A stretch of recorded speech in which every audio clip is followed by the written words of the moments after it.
It's Thursday, January 27th, and this is now on HNN. Sometimes overwhelming. Between those staff shortages and absences, parents are grappling with the tough realities of schooling today. The person I will nominate will be someone with extraordinary qualifications, character, experience, and integrity. With Supreme Court Justice Stephen Breyer stepping down, President Biden will have his first chance to nominate someone to the nation's highest court. I'm Natalie Brand at the White House with a look at the potential picks at the top of the list. At-home COVID tests are on the way to homes in Hawaii. We'll explain how and when you should use yours. I just wanted to say that I'll miss you so much. These stories plus Team USA departs for China. That's coming up on This Is Now.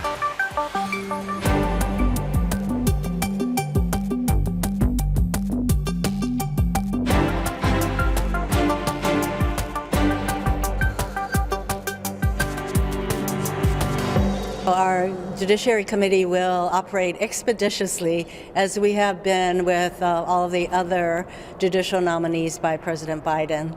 New reaction from Senator Mazie Hirono there as we learn officially U.S. Supreme Court Justice Breyer will retire. And President Biden, he thanked Justice Breyer for his decades of public service at a White House event today. Natalie Brand reports.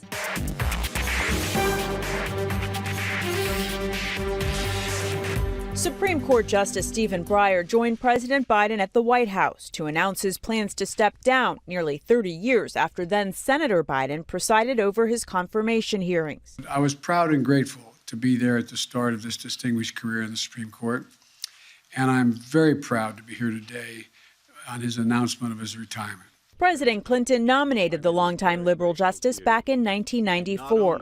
His retirement will not change the ideological makeup of the court, now split with 6 Republican-appointed justices and 3 selected by Democratic presidents. It's a kind of miracle when you sit there and see all those people in front of you, people that are so different in what they think, and yet they've decided to help solve their major differences under law. The retirement comes just ahead of midterm elections that could change the balance in the Senate.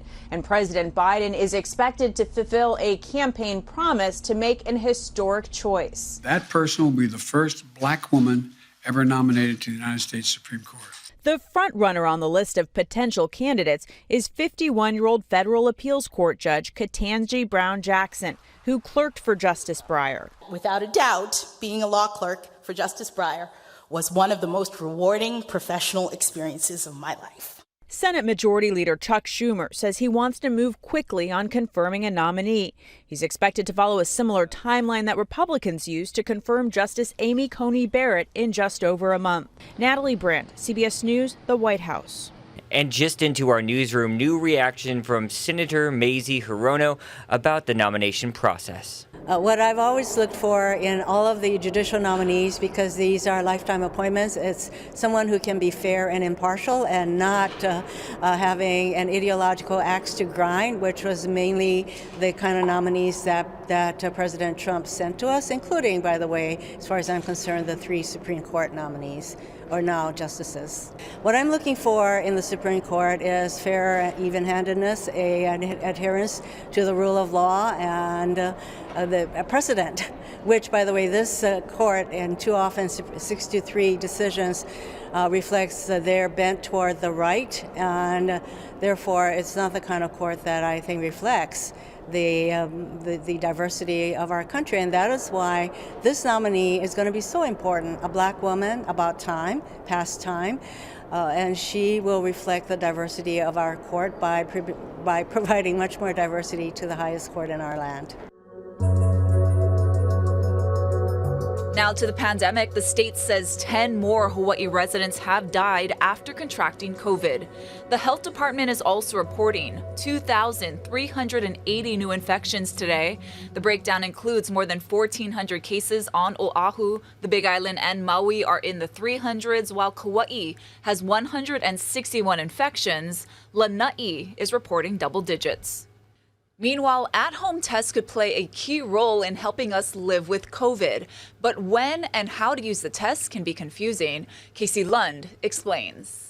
And we're in a really special place here at Waianae Coast Comprehensive Health Center. We're in the laboratory where they do all kinds of testing, including PCR tests, really the gold standard for COVID testing. But just as important, perhaps, are those at-home antigen tests that are going to be shipped to millions of Americans. They've been distributed as well at different community health centers. And we want to bring on Jake Schaefer, who's with us. And I want to talk a little bit about the effort that happened last Saturday where we gave around 25,000 of these to 4,700 families. How important is it to make sure that everybody has access to these at-home tests? Sure, it's so important. We want every home in America to have a stock of these in their medicine cabinet. So useful if people feel sick, if they start to have symptoms, they can test themselves, know if they have COVID, or if they hear they've been exposed, they can get a quick test and know if they're infected and potentially infecting others. Can you walk us through, when you get these, exactly kind of what to expect and how a lot of these common antigen tests work? Sure, yeah. So, I mean, there's several tests on the market out there, but they have some things in common. First of all of them will have 2 tests in them. That's because we want you to test once, and if you're negative, to test again several days later. Secondly, all of them will either be the type that you swab your nose, you put it in a solution, and you put a test strip in the solution, or they'll be the kind of a card like this. You swab, you put the swab in, and you put the solution on here and close it. Just like a pregnancy test, they'll always have 2 lines. The first line is a control line to show you that the test is working. The second line is the one that tells you if you're positive or negative. They could not be easier to use. Highly recommend getting them. And I want to jump in. So let's say you test positive. Omicron has really changed things. You don't necessarily need to involve the ER, even your primary care physician, if you test positive, so long as your symptoms are mild, right? That's right. Omicron is really a whole new COVID. By and large, the majority of people will have a mild infection. They can stay home. They do not need to go to their healthcare provider. We really only want you to come in if you're very sick, and so we can dedicate resources to people that need it most. The last question before we go, a lot of people are kind of waiting on these. They've gone to the federal government's website to sign up to get one of these at-home tests delivered. Are you starting to hear people getting them? And kind of what are you hearing as far as wait times? Yeah, exactly. So some people have already started to receive them. We expect more shipments in the following weeks. Also, community health centers are on the front lines distributing as well. Keep an eye on your local health center's Facebook page. Check frequently at whitehouse.gov or covidtest.gov. You get all the information and to order your test as quickly as possible. Very good. Jake Schaefer, thank you so much. Epidemiologist, Director of Infection Control here at Waianae Coast Comprehensive Health Center. A really valuable resource, especially for our neighbors here on the west side. But again, covidtest.gov, where you can go to sign up, and you should do that now if you haven't. Those will be out on the way shortly. Reporting on the west side, I'm Casey Lund. For now, we'll send things back to you. So there's this new article in Civil Beat that focuses on an economic crisis that might be looming in the not so far away future. Chad Blair talked to Steve about it this week on Sunrise. This is from Stuart Yurton, and it's the launch of a new series called Struggling to Get By, and you can kind of guess just from that series name what the series is about. But yes, what economists are saying, over the next 10 years or so, we're going to see a very difficult situation here economically, socially and economically. And the bottom line is that there's not going to be enough people working to support a growing elderly population. Unusually, Hawaii has a large number of people that live to be 85 years and older. That includes a member of my own family. She's probably watching right now. How can we help this? How can we plan ahead? What kind of changes can we make? What are the political barriers to change and make Hawaii a more attractive place to live for everybody? Yeah, and Chad, let's start there. I mean, it should obviously be a great thing that we have so many of our kupuna that are still around with us, and we love them. But it's just hard to support that part of the population. And these are problems that should affect everyone across the country, right? Why are they more exacerbated here in Hawaii? Yeah, they're more pointed because, as I mentioned, we do have this larger population. Yeah. And yes, it's great that we have so many of our kupuna that are sticking around, and we love that. But let's face some of the other trends that are going on as well. At the federal level, Social Security and Medicare, you know, there's only so much that you can get by when it comes to that. The cost of living here in Hawaii, we don't have to, that's no surprise to anybody, right, Steve? It's a very expensive place to live. The Honolulu market alone, I didn't realize that home ownership, really, it's among the lowest across the country. country. You have to look at expensive cities like Los Angeles, the Bay Area, New York. So you factor all these things together, plus another area that Hawaii, if you will, stands out, unfortunately, is we tend to dip into our own savings. We spend that money to get by. So put that all together and you can see why the next decade or so, economists are saying it's going to be tough here. Yeah, and to speak to your point, I think it said 73% in Hawaii tapped into their savings versus 20% nationally. That's absurd. I've done it. Okay, and Stuart, he tried to offer some optimism towards the end of the article. So let's talk solutions. What can be done, Chad? Yeah, going forward, we will be looking at ways to address those political barriers. But Stewart does end on a hopeful note. The legislature, of course, reconvened, and there's some ideas on the table. Not a lot of them are new, but there's serious efforts to increase the minimum wage, right? It's only $10.10 an hour. Can we get it as high as $18? There's talk about extending and expanding childcare, helping with preschool, expanding that program. And then, of course, the governor himself said there's enough of a surplus that he's going to give $100 to each of us. We'll see whether that makes it out of the legislature. But yes, this series is focused on ways to solve this. It's solutions oriented. Okay, we'll end there because I don't think we can take any more of the negative stuff. Chad, thanks for your time this morning. You got it, Steve. Starting on Monday, high school sports fans can return to watch games. The OIA will begin allowing back spectators, but there are new rules. To get in, attendees must be fully vaccinated or show proof of a negative COVID test. Masks are also mandatory for both indoor and outdoor events. Tickets go on sale Monday for winter sports, including basketball and soccer. Fans, however, will not be allowed in for wrestling. Since classes started up again, schools have been dealing with staffing shortages and student absences. Our Sammy Solina spoke to parents who have mixed feelings about sending their children back to campus. Parents tell me they are still worried about the quality of education their kids are getting and their safety.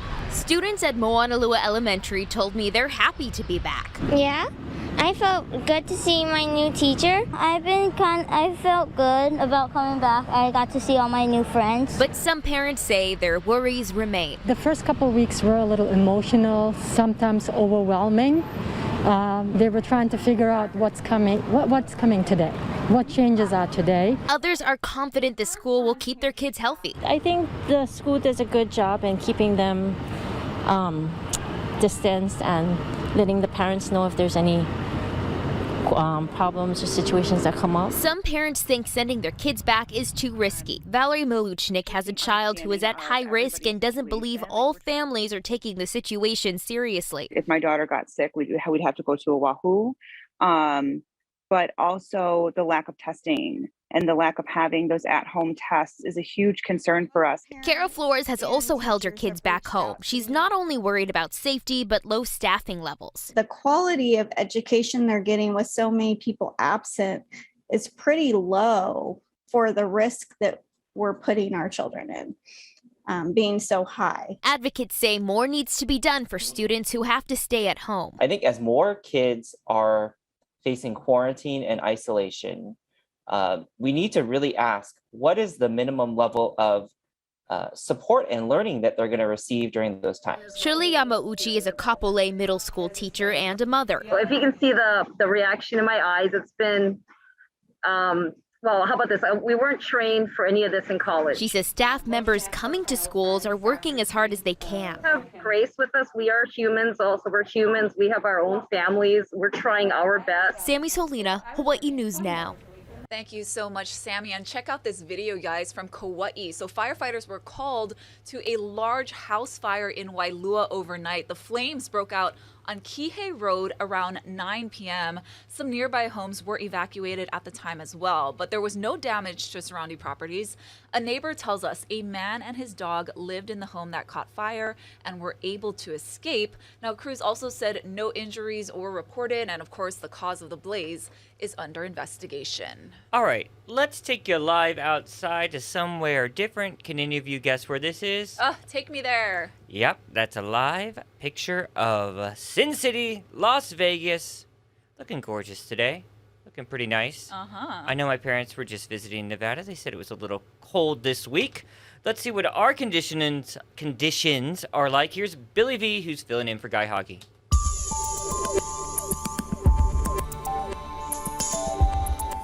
Thank you very much. As we get here into the midday of your Thursday, let's take a look at the conditions right now. Look at this. No winds, no trade winds to speak of. Light and variable for most of the islands here as you take a look. And those winds won't return until next week. So dry conditions pretty much is in your forecast. And we're going to have that until we get into next week. There is going to be a front that's going to move through and bring us some rain showers. But behind that front is going to be northerly winds that are going to be nice and cool. But we're not going to see that until Monday. Let's take a look at your 7-day forecast for you. It's going to be dry conditions today, daytime high near 82, light and variable winds. Then those winds go easterly. They're going to be with us for the next 4 days, 3 days. So 4 days of pretty much dry weather. Then once again, we get that front that's going to go ahead and move through our system. Real quickly, let's check the waves for you. North Shore 6 to 8, that's on the way down. 3 to 5 on the west side. Box jellyfish in the water for the town spots. As always, get the latest on air, online, on your mobile device, and at hawaiinewsnow.com. More right now with This Is Now. The federal government is releasing a new strategy to make America's roads safer. Michael George reports new at noon. This is a national crisis. Transportation Secretary Pete Buttigieg says U.S. roads are becoming deadlier. Preliminary data shows more than 20,000 people died in car crashes during the first 6 months of 2021. That would be the largest number since 2006. The number of pedestrians killed is also on the rise. As people drove at higher speeds, more recklessly, more distracted, it is disproportionately impacting some Americans more than others. People of color, Native Americans, low-income communities. In an effort to lower deaths, Buttigieg is releasing a new national roadway safety strategy. It includes rethinking speed limits and studying greater use of speed cameras. There's also $6 billion in grants for safer road designs, including bike lanes, better lighting, and crosswalks. Some of those designs have already taken place in several cities, including here in Hoboken, New Jersey. We've increased the time during which pedestrians can cross the street. Mayor Ravi Balla says there are also dedicated lanes to protect bikers and curb extensions that protect pedestrians and allow traffic to flow better. In the last 4 consecutive years, we're one of the only few cities in the country to have 0 traffic-related deaths. Our goal is 0 deaths. Buttigieg says getting there will also require automakers to make safety features like auto braking available in more cars. One part of a comprehensive plan designed to make U.S. roads safer. Michael George, CBS News, Hoboken, New Jersey. All right, time of the show where we see what the internet is talking about. And this next story is always one of our favorite topics, space.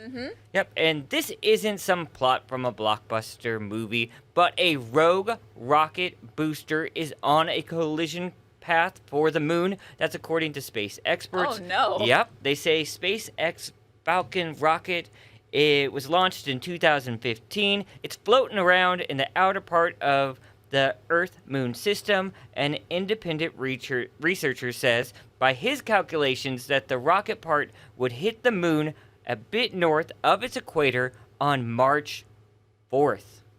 Yeah. Clean up your rubbish, SpaceX. I know, and we've been talking a lot about that space junk that's just everywhere. And then there's problems with the Russian space junk later last year, later part of last year. Well, What'd you find? See what happens. Well, speaking of space, there's something flashing brightly in outer space, and scientists quite aren't sure what it is. So a doctoral student in Australia discovered some type of spinning object that's releasing giant bursts of energy. And this discovery was made back in 2018. So at the time, it was the brightest source of radio waves visible from Earth. Astronomers are now taking guesses at what it might be. So the leading theory, it's what's known as a magnetar. So those are the remnants of stars that have died, but they usually flare each second. Now this object turned on for about a minute every 18 minutes, which no other celestial object does. So it might be a slowly spinning neutron star that astronomers only theoretically believe exists, or it might be something entirely new. So whatever it is, it's about 4,000 light years away, and that's actually considered close by in space terms. Space mystery. Yeah, I love this story because you guys know I love my pantsuits. Well, Minnie Mouse is getting a makeover. Ooh. So gone is her red polka dotted dress, and say hello to what the company calls Minnie's first ultra chic pantsuit. I love it. So she's still rocking polka dots, just black and blue with a matching bow, and her heels have been replaced with sensible black shoes. She's a very modern day gal now. So Disney says Minnie Mouse will debut this look at Disneyland Paris. British fashion designer Stella McCartney designed the look in honor of Women's History Month in March. Would you rock, is that navy or purple? I might have a little color blindness It's here. blue, it's navy, Okay. yeah. With some polka dots? Mm-hmm. Would you rock that? No, not on TV. I think it would be a little much, but Minnie looks... Yeah, she's so hip. Yeah, she looks great. I love that. All right, guys, we're just days away from the Winter Olympics right here on KHNL. And you know, the athletes just departed LAX for Beijing this morning, and I was rolling on the feed as I was coming into our newsroom, and here's what some of them had to say in today's Good News Now. Hi, Daddy. I just wanted to call you again one more time to say that I'm literally like right next to the plane, and I just wanted to say that I'll miss you so much. I can't wait to come back home and just watch violent movies with you. What's this like for you? What's today like to finally get the chance to go over? Just super exciting. Yeah. Just can't wait. Yeah, really excited to have the opportunity to represent the United States of America on the biggest sports stage in the world. Can't wait. What's the first thing you're going to do when you get off the plane? Any ideas? First thing we do is probably a COVID test. Yeah. We're so thrilled to be there, but we want to take every precaution we can to be safe, and if that means testing every day, then so be it. We're just so grateful to be Olympians. Yeah, awesome. What do you want to say to your fans? Are you pumped up? Yeah, super excited. We love all you guys. Thank you so much for your support, cheering us on. We're going to be thinking about all of you guys when we're over there in China. Go Team USA! Focused on racing and competing my best, and just doing everything I can to stay healthy either way. Yeah, absolutely. Obviously, COVID has added a new element to everyone's lives over the past few years, and it's added a different dynamic and stress to something that you're usually just thinking about being physically fit and strong, but now we're also very concerned about staying healthy. So Team USA is healthy, and we're, checking this off the list. We're all getting on the plane, so super excited for that. I think they are super excited there. And I'm looking at our homepage right this very second, and on our H&N homepage, we have a countdown clock for the Olympics, and it says we are 7 days, 13 hours, 7 minutes, and 4 seconds away from launch time of the Winter Games. Yes, which will be on KHNL. We're your Olympic station. Only place to watch it. Yep. And something you might want to grab if you are watching those games. So after 10 years of trying, Bud Light has finally found a way to remove carbs from beer. That's right, you guys. So Anheuser-Busch first zero-carb beer, Bud Light Next, is hitting stores February 7th. A 12-ounce serving is 80 calories with 4% alcohol by volume and apparently has a fruity aroma. The company would not explain how it made beer without carbs, just that it's a very technical process and water is an important raw material. So it'll be priced slightly higher than Bud Light. I'm going to put a guess out there that it's artificially flavored. I love it, yeah. All right, guys, that's going to do it for This Is Now on this almost Aloha Friday. Just keep hoping. We're almost there. The weekend is just hours away. Well, like 20-something hours away. But Ashley's going to be back here first at 4 to get you updated on all the news that happens throughout the afternoon. You guys have a great one. Aloha.